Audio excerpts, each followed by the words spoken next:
Tout de suite, retrouvez Transmanche, l'émission consacrée au projet Pegasus. C'est maintenant et c'est sur Radio U 101.1 FM.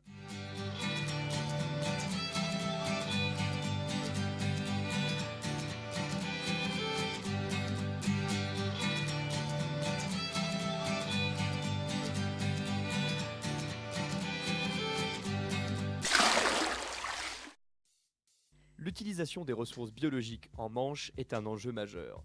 L'aquaculture, mais aussi et surtout la pêche, sont des activités très importantes en Manche, avec des conséquences économiques, sociales et environnementales considérables. Afin que ces activités perdurent, il est essentiel qu'il existe une coopération transmanche entre la France et le Royaume-Uni afin d'assurer une bonne gestion et une compréhension de cet espace. C'est un des grands axes abordés par le projet Pegasus. Ainsi, dans une première partie d'émission, nous vous passerons en revue les différentes techniques de pêche, ainsi que les différentes ressources biologiques exploitées. Dans une seconde partie, nous aborderons le volet nettement plus complexe de la réglementation. Plongez avec nous dès maintenant pour en savoir plus. Radio Bonheur, plaisir. Bonjour à tous, vous écoutez Radio U et c'est une très bonne idée. Bienvenue dans Transmanche numéro 2, deuxième émission consacrée au projet Pegasus. Sur Radio U, bien sûr. Aujourd'hui, je suis accompagné de la lumineuse Noémie qui sera ravie d'éclairer votre lanterne. Bonjour Noémie. Bonjour Alain. Alors rappelez-vous, lors de la première émission, nous nous sommes penchés sur ce qu'était la gouvernance. L'émission d'aujourd'hui est consacrée à l'utilisation des ressources biologiques en Manche entre la France, les Royaumes-Unis et les îles anglo-normandes. Pour rappel, histoire de recadrer les choses, le projet Pegasus est un projet de coopération transmanche dont l'objectif est de promouvoir une gestion efficace de l'écosystème de la Manche. On parle bien de la mer. Il est financé par le programme Interreg 4A, France-Angleterre, et piloté par l'université de Plymouth. L'objectif est de mettre en commun les résultats d'une douzaine de projets européens menés par 2 pays dans plusieurs disciplines comme l'écologie, l'économie ou la géographie, pour améliorer la gestion commune de cet espace. Au mois de juillet, nous nous sommes rendus à Caen pour le 2e forum regroupant les partenaires de Pegasus autour des grands enjeux de la gestion de la Manche, équipe dont Noémie faisait partie bien entendu. Sacré souvenir, n'est-ce pas ? C'est ça. Oui. Alors, lors de ce forum, les équipes ont notamment présenté le compendium de Pegasus. Avant d'aller plus loin, qu'est-ce qu'un compendium ? Eh bien, en fait, c'est une sorte de synthèse qui tire les enseignements des projets partenaires et qui propose des méthodes, des outils et des priorités pour parvenir à une gestion durable de la Manche. Ce compendium, donc, est intitulé « Une meilleure gouvernance de l'écosystème de la Manche ». Mais revenons au sujet du jour, qui est les ressources biologiques exploitées, ce qui concerne la pêche et également l'aquaculture. Exactement, même si l'aquaculture connaît depuis de nombreuses années un important développement, c'est la pêche qui occupe une place plus importante en Manche. Elle représente en fait un sujet central dans les travaux de Pegasus. C'est pourquoi au cours de cette émission, nous nous pencherons plus particulièrement sur la gestion de la pêche en Manche. Mais alors, évidemment, avant de pouvoir gérer quelque chose, il fait bon de savoir de quoi on parle. Et c'est là qu'intervient l'incroyable, l'étonnante Noémie. Merci Alain.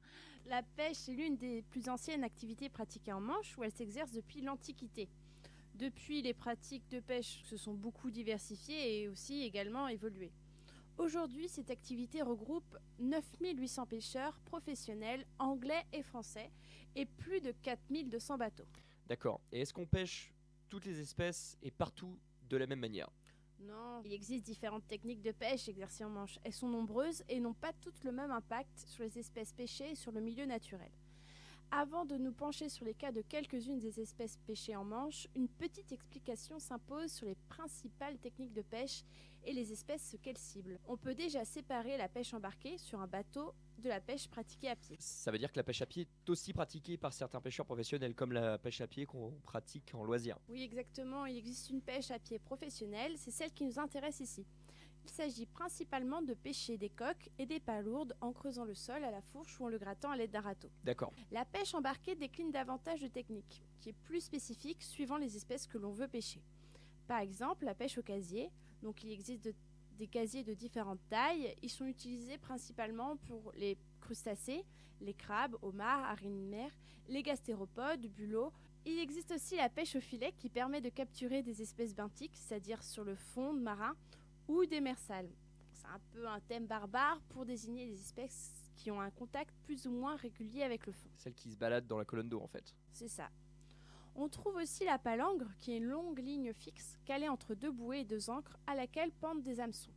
Le bar et le congre sont notamment pêchés à la palangre.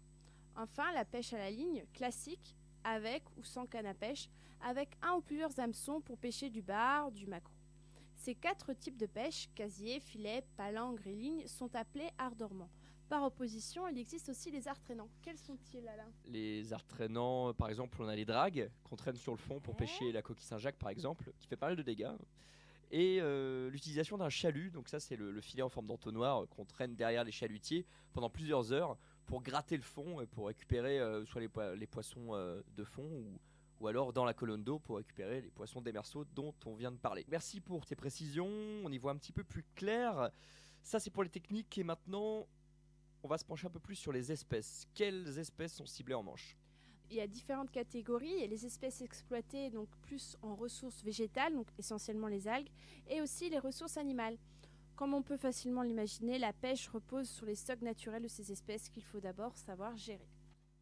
On va commencer par les algues. Avec une production annuelle de 60 000 tonnes, l'exploitation des algues représente une filière non négligeable en France. L'activité est surtout développée en Bretagne, dont une part importante sur les côtes de la Manche. L'exploitation des algues repose essentiellement sur la récolte, donc à pied ou par bateau, puisque sur ces 60 000 algues produites, environ 50 tonnes seulement sont issues de l'aquaculture. Les algues exploitées sont surtout des algues rouges et des algues brunes. Elles sont utilisées dans de très nombreux secteurs, comme les industries agroalimentaires, comme pour des bonbons par exemple, ou pharmaceutiques et cosmétiques. L'exploitation de certaines algues, comme les laminaires, des grandes algues brunes, est étudiée dans le projet Pegasus. Est-ce que certaines algues sont étudiées dans le projet Pegasus ? Oui, il y a une espèce qui est appelée les laminaires. Donc, ce sont des grandes algues brunes qui sont particulièrement étudiées dans le projet Pegasus.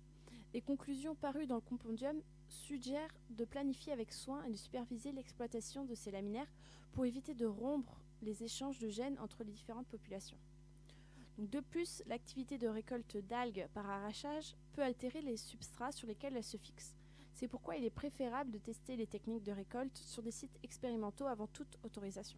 Alors quand on parle de substrat, c'est bien soit le fond, quelle que soit sa nature, donc par exemple du rocheux, du sableux, Oui, c'est ça. ou les rochers, quoi, où elles fixent leurs petits crampons, quoi. C'est ça. Et si on les arrache et qu'elles prennent le substrat, on n'en a plus.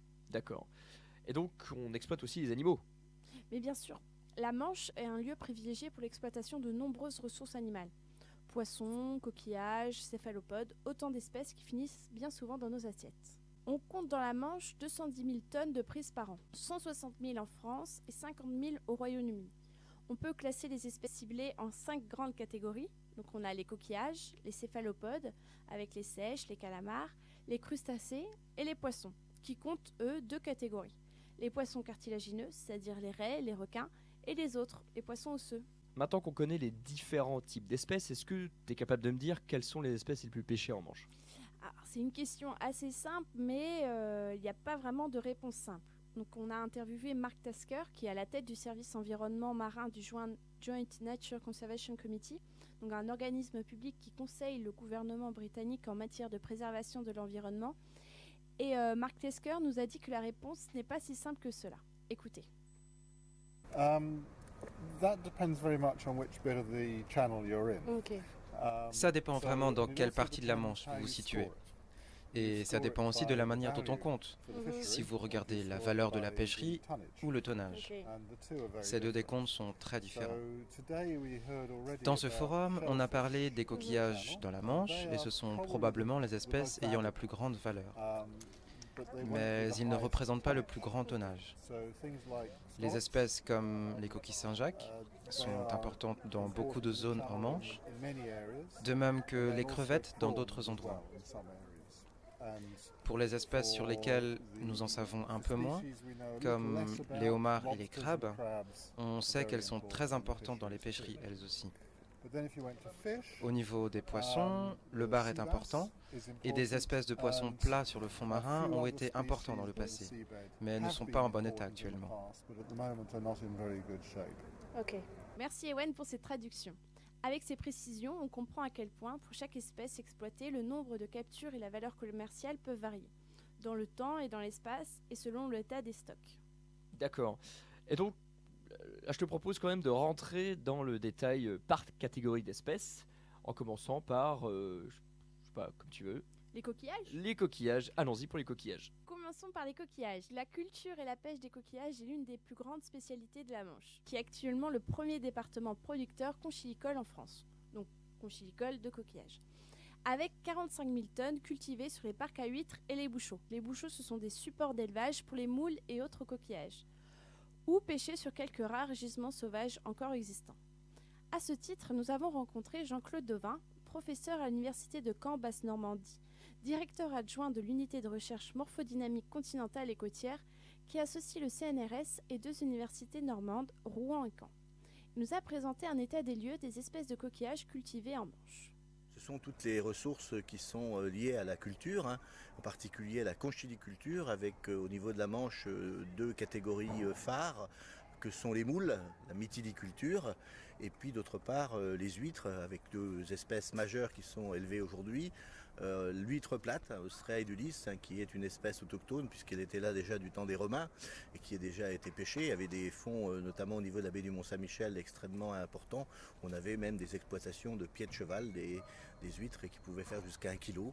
Et donc aujourd'hui, on continue à faire l'exploitation, la culture du huître et majoritairement, puisque l'Ostrea edulis reste encore quelques exploitations dans les abers bretons et au niveau de la baie de Cancale, mais c'est essentiellement l'huître dite japonaise, Crassostrea gigas, qui est aujourd'hui élevée sur table essentiellement, surtout le littoral français depuis Arcachon jusqu'à la mer du Nord. Et puis, 3e catégorie d'espèces qu'on a également introduit et qui sont une ressource, c'est les palourdes, en particulier la palourde japonaise, Ruditapes philippinarum, qui était introduite à des fins de vénériculture, c'est l'élevage des palourdes, on dit la vénériculture qui vient de Vénus, et qui s'est très bien acclimatée sous nos latitudes. Elle est présente de façon maintenant naturelle puisqu'elle se reproduit en dehors des parcs, aussi bien dans le bassin d'Arcachon que dans le bassin de golfe de Morbihan et puis sur la côte ouest du Cotentin. Ce qui fait qu'on a eu des modifications d'exploitation de cette ressource par 2 catégories. Une première catégorie qui est les pêcheurs professionnels, la pêche à pied, qui est relativement récente, une exploitation d'une nouvelle ressource. Bon, ils pêchent traditionnellement d'autres espèces, en particulier la coque, Cerastoderma edule, mais aussi la pêche de loisirs est extrêmement importante aujourd'hui. Et dans le cadre d'un projet européen LIFE, c'est un projet qui est coordonné par l'Agence des aires marines protégées. Nous avons comme objectif de faire l'inventaire de la pression de cette pêche de loisirs sur l'ensemble des littoraux depuis Arcachon jusqu'en Normandie, de façon à bien voir quelles sont les différentes pratiques de pêche, quels sont les différents impacts que peuvent avoir ces différentes pratiques de pêche. Après ce tour d'horizon, M. Devin nous explique plus en détail les travaux qu'il mène avec son équipe au sein des projets regroupés dans Pégasie. Alors en ce qui me concerne, je travaille essentiellement sur la côte ouest du Cotentin avec pour objectif de faire une évaluation des stocks d'espèces cibles que sont l'apraire, Venus verrucosa et puis les 2 espèces de palourdes, la palourde européenne Ruditapes decusatus autochtone et la palourde introduite, comme je disais tout à l'heure, la palourde japonaise Ruditapes philippinarum, et aussi de voir quels sont les impacts d'engins de pêche pénalisants que sont la fourche par exemple pour la pêche à l'apraire, le râteau pour la pêche à la palourde, de façon à promouvoir une pêche durable en utilisant des pêches qui sont les moins dégradantes à la fois pour l'espèce cible et pour à la fois l'environnement sédimentaire et les espèces qui vivent dans ce sédiment. Parmi les coquillages de la Manche, citons également les autres espèces pêchées, telles que le bussin ou encore appelé bulot, espèce emblématique de l'ouest du Cotentin, mais aussi la coquille Saint-Jacques, qui est l'espèce la plus pêchée et la plus rentable en Manche, avec près de 15 000 tonnes par an. On récolte aussi la pétoncle, qui ressemble à une petite coquille Saint-Jacques, la praire, la mande de mer, la coque. D'accord. Les coquillages, c'est bien, mais qu'en est-il des poissons, Noémie? Donc il y a 3 espèces de poissons particulièrement pêchés en Manche, qui sont donc la sole, le maquereau et le bar. La sole est certainement l'une des espèces de poissons les plus réputées de nos côtes. C'est aussi la 2e espèce marine la plus rentable en Manche après la coquille Saint-Jacques. Elle est capturée du printemps à l'automne au chalut ou au filet. Le bar, quant à lui, est pêché à la ligne, au chalut ou encore au filet sur toutes nos côtes et presque toute l'année. Le maquereau est un poisson plus estival, donc capturé au chalut durant l'été. Mais attention, même s'ils partagent un espace commun, la Manche, les Britanniques et les Français n'ont pas exactement les mêmes pratiques en matière de pêche, comme nous l'explique Mark Tesker. Il y a bien évidemment des différences entre la pêche en France et au Royaume-Uni. En général, les Français pêchent plus en Manche que les Anglais. Je ne suis pas sûr de savoir pourquoi, mais c'est probablement pour une raison historique.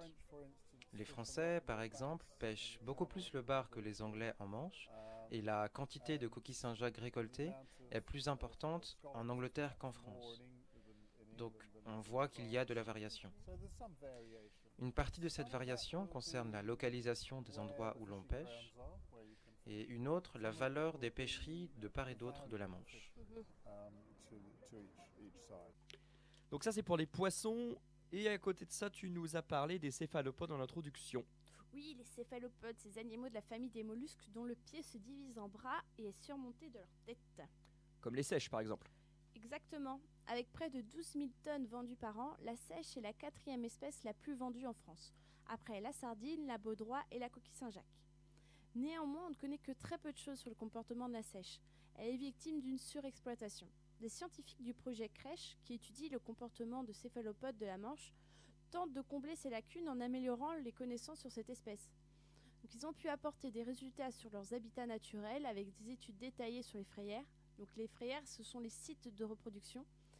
Leurs préférences environnementales au stade d'œuf, de juvénile, leur migration et l'état de leur stock et leur taux d'exploitation. Nous avons pu interroger sur ce sujet Nicolas Spade, chercheur à la Marine Biological Association de Plymouth. Quel accent! Merci. Et membre du programme Crèche. On s'est particulièrement intéressé à la seiche commune, Sepia officinalis, qui est une espèce de plus en plus exploitée en Manche. Ces 50 dernières années, on a vu une augmentation très importante de la quantité de seiche débarquée. Le problème, c'est que pour le moment, il n'y a pas de régulation et très peu de gestion de cette pêche. Grâce au programme européen Interreg, nous menons une étude sur les ressources partagées que nous utilisons, la Grande-Bretagne et la France, car ce n'est pas logique d'essayer de gérer les ressources entre Britanniques ou entre Français.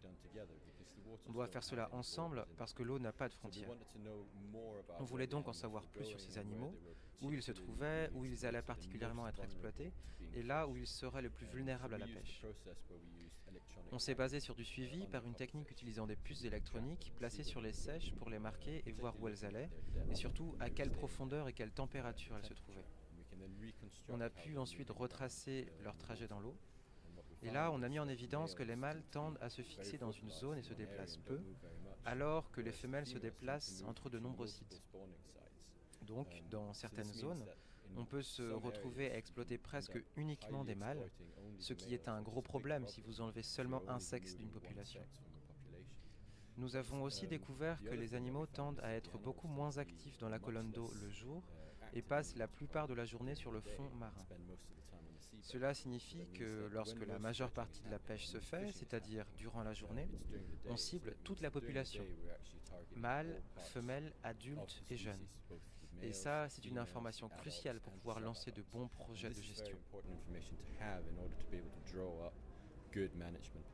C'est un bel exemple pour l'utilité des scientifiques dans la protection et la régulation des espèces et surtout l'utilité du projet Interreg. Merci Noémie pour ces éclairages. Tout de suite, on se fait une petite coupure musicale, mais restez avec nous pour la suite de Transmanche sur Radio U 101.1 FM.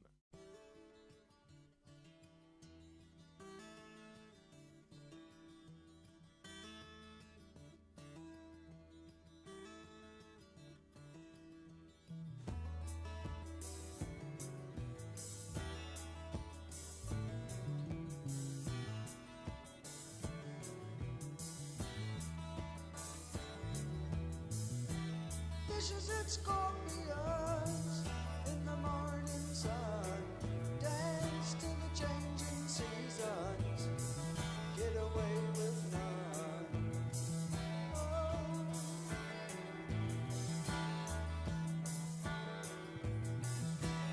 Water sign in the air, touch the earth with flame.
a lady.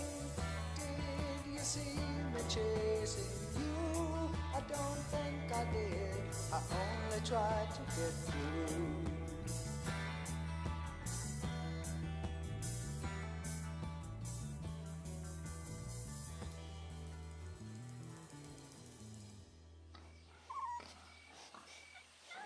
Radio U, c'est aussi la radio des animaux. De retour dans Transmanche, l'émission consacrée au projet Pegasus, dont l'objectif est de promouvoir une gestion efficace de l'écosystème de la Manche. Nous sommes toujours avec Noémie, qui nous a présenté les différentes techniques de pêche, ainsi que les principales ressources vivantes exploitées dans la Manche. Maintenant que c'est fait, nous allons nous tourner vers un volet nettement plus complexe, à savoir celui de la gestion et de la réglementation. Pour commencer, il faut bien comprendre que la réglementation en vigueur poursuit un but précis. En matière d'exploitation des ressources marines, l'objectif à atteindre est une exploitation raisonnée, garante d'une gestion équilibrée et durable des ressources. Écoutons l'avis de Jean-Claude Devin sur ce point. Aujourd'hui, on va vers une exploitation raisonnée et raisonnable de l'ensemble de ces ressources qui sont effectivement une production naturelle. Donc on a un rapport, il faut pas, si on exploite plus que la production biologique, eh bien on va avoir une raréfaction du stock et donc à terme une disparition du stock. En fait, il faut trouver le bon équilibre entre la production et puis l'exploitation par l'homme. Alors si on comprend bien, le principal défi de la gestion des pêches en Manche, c'est trouver un équilibre et instaurer une pêche durable. Tout à fait. Les partenaires scientifiques de Pegasus travaillent pour fournir des données et des outils aux gestionnaires. Ces outils vont pouvoir favoriser une activité qui soit à la fois viable économiquement, mais aussi permettre le renouvellement des stocks, sans mettre en péril les espèces ou les écosystèmes. La prévention et la lutte contre la surexploitation de certaines ressources, surexploitation que l'on appelle ici surpêche, représentent donc un enjeu fondamental. Pour en savoir plus, nous avons rencontré l'un des scientifiques des équipes de Pegasus, Jean-Paul Robin, enseignant-chercheur et professeur à l'université de Caen, qui travaille sur le fonctionnement des écosystèmes marins exploités. Il nous explique comment se traduit la surpêche. D'une manière générale, il y a surpêche quand les captures sont trop importantes, si bien que la population exploitée ne peut plus avoir une production biologique optimale. Ce qui fait augmenter la biomasse d'une population, c'est la croissance en poids des individus, et à ce moment-là, si l'on pêche des poissons avant qu'ils aient eu le temps de grandir, eh bien on va parler de surexploitation de la croissance. On gâche en quelque sorte les choses. Et la population, elle croît aussi parce qu'elle se reproduit. Et si l'on pêche tellement de reproducteurs que le renouvellement des générations est affecté, sachant que l'arrivée des jeunes dans le stock, on appelle ça le recrutement, eh bien on parle à ce moment-là de surexploitation du recrutement. Ce deuxième constat, ce deuxième type de surexploitation est plus difficile à faire parce que le succès du recrutement dépend aussi de l'environnement. On sait que les larves et les juvéniles sont souvent plus sensibles aux variations environnementales que les adultes. Mais est-ce que les scientifiques disposent d'autant de connaissances et d'outils de suivi efficaces pour toutes les espèces exploitées sur un même pied d'égalité ? Non, il est donc plus difficile pour certaines espèces que pour d'autres de diagnostiquer une éventuelle surexploitation des stocks. Les travaux des scientifiques ont cependant permis d'alerter les gestionnaires pour réduire la pression de pêche sur certaines espèces vulnérables. Nous avons demandé à Jean-Paul Robin de nous présenter en un bref état des lieux de la surpêche en Manche, un exercice difficile auquel il a bien voulu se plier pour nous.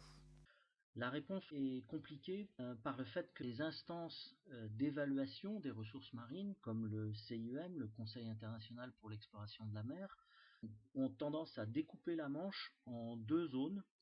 Une zone ouest qui va se trouver rattachée à la mer Celtique, et puis une zone est qui sera en fait un diverticule de la mer du Nord. Pour beaucoup d'espèces de poissons, comme la morue de la mer du Nord, la surpêche a conduit à des plans de restauration visant à reconstituer ces stocks, donc à réduire, parce qu'on était allé vraiment trop loin dans cette surpêche, réduire drastiquement l'effort de pêche sur ces espèces-là. Il y a des espèces pour lesquelles ça marche plutôt bien, et notamment les sols qui ont été surexploités, qui sont maintenant pas encore à l'optimum, mais dans des limites raisonnables. Pour d'autres espèces, on manque de données pour fixer justement quelles sont ces limites raisonnables, et il y a des espèces où ou simplement du fait de la faible fécondité, c'est le cas des raies et des requins par exemple, on sait qu'il y a des espèces menacées, il y a des espèces qui sont interdites à la pêche comme le pochetot gris. On n'a pas évidemment, malheureusement, un diagnostic sur toutes les ressources. Une des difficultés de l'évaluation de la pêche en Manche, c'est qu'elle repose sur un assez grand nombre de ressources différentes. La Manche représente un espace commun entre le Royaume-Uni et la France. La consommation, la vente des produits de la mer évoluent et les pratiques de pêche des deux pays tendent à devenir de plus en plus similaires pour la capture de certaines espèces, comme les céphalopodes. Il reste cependant quelques différences entre la France et l'Angleterre, spécificité que nous résume Jean-Paul Robin. Il y a toujours des différences d'accès à la ressource. Et par exemple, les coquilles Saint-Jacques, elles vont être exploitées en zone côtière par les Français, en baie de Seine, en baie de Saint-Brieuc, mais au large, elles seront exploitées par les Anglais, mais aussi d'ailleurs également par les Belges et par les Hollandais. Donc là, il y a une différence et tous ne sont pas à la même enseigne vis-à-vis de ces ressources-là. L'une des forces de Pegasus est d'unir les efforts des partenaires anglais et français pour harmoniser les réglementations afin de développer une gestion commune et durable de la Manche. Mais sont-elles suffisamment harmonisées et efficaces en matière de pêche ? Nous avons interrogé Jean-Paul Robin sur ce point. Sur cette question de la réglementation, il faut distinguer les ressources partagées au niveau des eaux européennes et donc de toute la partie de la Manche qui se trouve à plus de 12 000 des côtes. Pour ces stocks communautaires, l'harmonisation vient justement avec la politique communautaire des pêches. Et même si cette PCP ignore les espèces que l'on ne sait pas bien évaluer, comme les céphalopodes, on peut dire que la réglementation est relativement commune. Ça ne veut pas dire que tous aient les mêmes droits de pêche, mais c'est à peu près transparent pour l'ensemble des partenaires. En revanche, pour les ressources locales, il y a souvent des différences injustifiées ou curieuses. On sait par exemple que la protection des habitats côtiers est importante pour les juvéniles, puisque ces juvéniles vont assurer le renouvellement de cette ressource. Eh bien, cette bande côtière, elle n'est pas protégée de la même façon en France et en Angleterre. Il y a une harmonisation qui pourrait être faite à ce niveau-là. À propos de réglementation, on parle bien sûr des mesures visant les activités de pêche qui sont très développées en Manche, mais il faut de plus en plus prendre en compte l'effet des autres activités humaines sur ce que l'on appelle la capacité biotique de l'écosystème. Cette limite, on sait bien qu'elle est finie et il ne faudrait pas que les usages multiples du milieu marin la fassent baisser, parce qu'à ce moment-là, ça imposerait aussi de réduire la pêche. Comme le conclut Jean-Paul Robin, pour mieux gérer les ressources vivantes en Manche, il est indispensable d'éviter la surpêche, mais aussi de mieux encadrer les autres activités, susceptibles de dégrader les écosystèmes marins. Les travaux des équipes scientifiques de Pegasus ont permis de produire des recommandations et de nouveaux outils pour aider les décideurs et les gestionnaires. Ils ont notamment publié un atlas des habitats des poissons de la Manche orientale, ce qui devrait faciliter le suivi et la préservation des stocks de nombreuses espèces pêchées. D'accord. Donc là, on parle vraiment de recherche. Mais en dehors du cadre scientifique, comment les professionnels de la mer sont intégrés au projet Pegasus ? En fait, le projet Pegasus permet à de nombreux professionnels liés à la mer de travailler ensemble à l'amélioration de la gestion de la Manche. Et on a pu vraiment le constater lors du forum à Caen, où les partenaires scientifiques, les gestionnaires, les entrepreneurs, mais aussi des pêcheurs participaient aux débats et aux ateliers. Et nous avons pu recueillir notamment le témoignage d'un représentant des professionnels de la pêche à cette occasion. Patrick François, vice-président du comité régional des pêches Nord-Pas-de-Calais-Picardie et principalement en charge de l'environnement et des usages marins, nous a fait part du point de vue général des marins pêcheurs sur les plans de gestion et les difficultés qu'ils peuvent rencontrer.